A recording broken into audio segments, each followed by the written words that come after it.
ZERT Nation? Mr. X here. A couple years ago, I had the opportunity to train with several law enforcement agencies in North Carolina. This is after I spent 20 years in the military. And one of the stages that we did went through this scenario, and after the scenario during the AAR, one of the police officers asked me, who was the RO, he asked me how many rounds I fired in the scenario. And it was a self-defense scenario. And I was like, I don't know, 4, 5, 6 rounds. And he looked at me, showed me the video, and he's like, man, you fired 10 rounds in that scenario.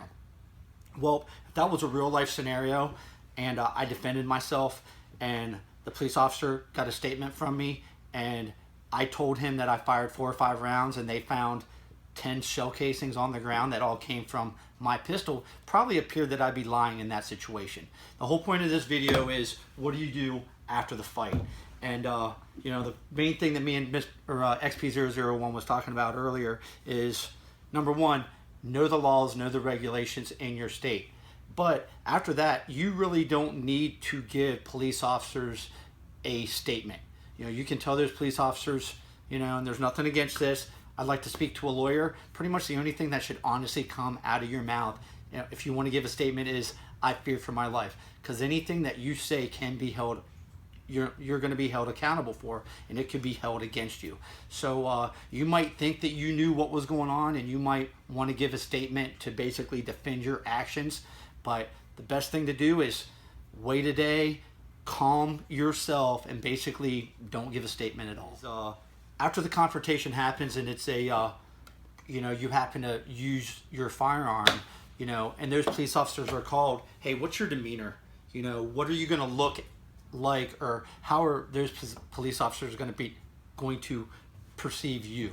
You know, if you're standing there with a firearm, you can be perceived as a threat. So this is something else that you want to think about.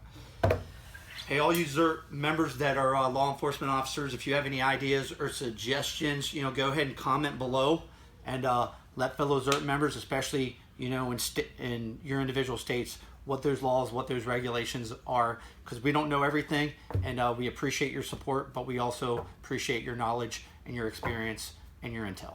Thank you. See you next week.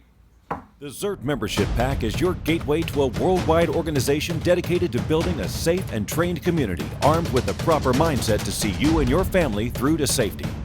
The first-year membership pack includes ZERT 702 black t-shirt, 5-inch ZERT 702 patch in PVC, your call sign and squadron assignment, ZERT membership certificate, official membership card with your call sign, 10 ZERT recruitment cards, access to discounts from ZERT approved vendors, 15% off most ZERT merchandise year-round. In addition to the membership pack, once you join, you receive the following privileges: access to the ZERT forum and exclusive online videos. ZERT, not just an organization, it's a lifestyle. ZERTNation.com.